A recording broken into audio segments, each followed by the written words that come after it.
今次想同大家講一講咧轟動台灣一時嘅海海虐兒案，咁就發生喺台北市啦。受害人就係1歲半男童海海，咁啊2022年出世。咁啊照顧嘅經過就係海海其實原先佢嘅生父失聯，咁啊生母因為犯罪入監，咁然後就由外婆照顧，咁啊委託私人保姆啦，咁但係最後外婆冇辦法負擔費用，咁於是咧就由新北市政府社會局介入，咁啊委託兒童福利聯盟去安排寄養。2023年9月起啦，劉氏兩姊妹咧就成為咗海海嘅寄養保姆。咁啊案發時間係喺2023年12月24號，海海因為重傷送院不治。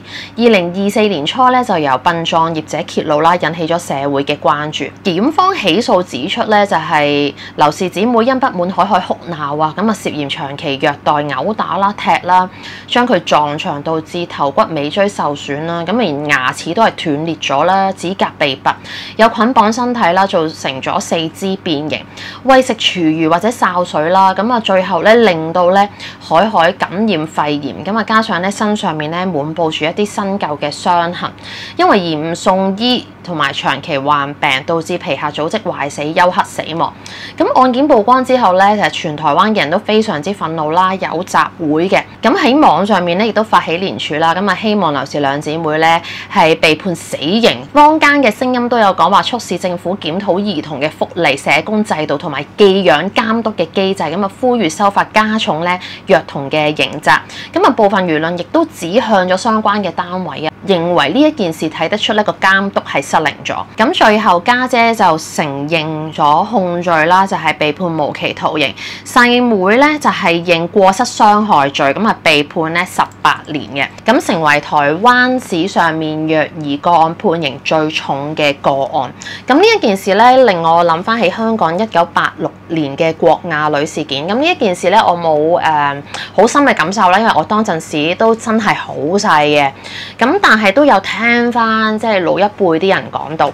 咁其實咧成件事亦都係好匪夷所思，就係6歲嘅女童郭亞女咧係俾媽媽黃婉秀長期禁錮咗喺葵興村6年，幾乎係冇外出嘅。咁但係資料又講到咧，就久唔久又出去公園。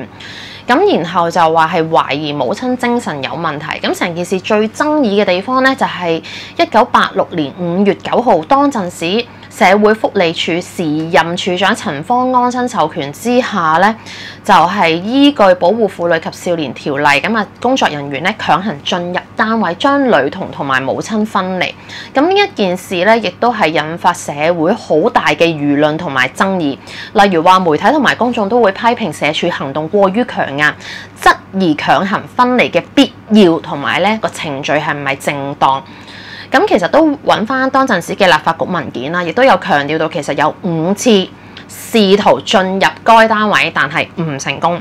亦都因為咧黃女士嘅前夫再向社會福利署講，其實黃女士嘅行為咧係唔係太正常，顯示咧佢可能患有精神病。咁最後咧就將黃女士轉送精神病院羈留，咁啊接受觀察。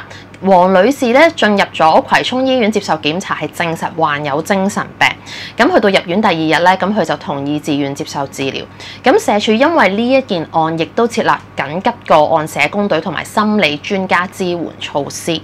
咁我都唔知道即係當年嗰個輿論係點啦。咁啊，但係睇翻咧有啲網民啦，都會睇翻轉頭就係強行入屋呢件事咧，係都相當理解嘅。因為既然試咗咁多次都入唔到屋，而個小朋友又喺屋入面又驚佢受傷，咁所以咧就變咗係一個可行嘅方法去做。咁啊，唔知大家有冇啲咩睇法？咁都可以喺下面留言。咁另外一宗咧就係2018年，咁有個女童5歲嘅陳瑞琳就喺屯門街入面死亡。咁啊身上面發現咧133處嘅傷痕，哥哥咧亦都受到虐待。